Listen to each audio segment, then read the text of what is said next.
નમસ્કાર દર્શક મિત્રો, તહેલકા ન્યૂઝમાં હું મેઘા અગ્રવાલ આપનું હાર્દિક સ્વાગત કરું છું. આપ જોઈ રહ્યા છો તહેલકા ન્યૂઝ અને સમાચાર પર નજર કરીએ.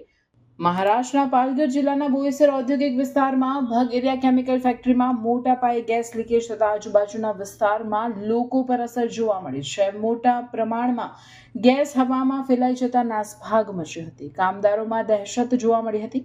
પાલઘર જિલ્લાના બોઈસરના ઔદ્યોગિક વિસ્તારમાં આવેલી ભગેરિયા ફેક્ટરીમાં આજે મોટા પાયે ગેસ લીકેજની ઘટના સર્જાતા સરકારી તંત્ર દોડતું થયું છે.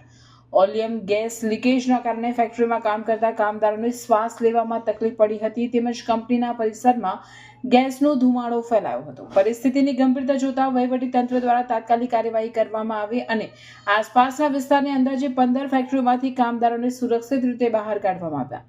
સદનસીબે આ ઘટનામાં કોઈ જાનહાનિ નોંધાઈ નથી. ઘટનાની જાણ થતાં જ ફાયર ફાઈટર દળ અને સ્થાનિક પોલીસ તાત્કાલિક ઘટના સ્થળે પહોંચી ગઈ હતી અને ગેસ લીકેજ પર કાબુ મેળવવાની કાર્યવાહી હાથ ધરવામાં આવી. હાલ પરિસ્થિતિ નિયંત્રણમાં હોવાનું જણાવવામાં આવી રહ્યું છે, જ્યારે સમગ્ર વિસ્તારમાં સલામતીના પગલાં વધુ કડક કરવામાં આવ્યા છે.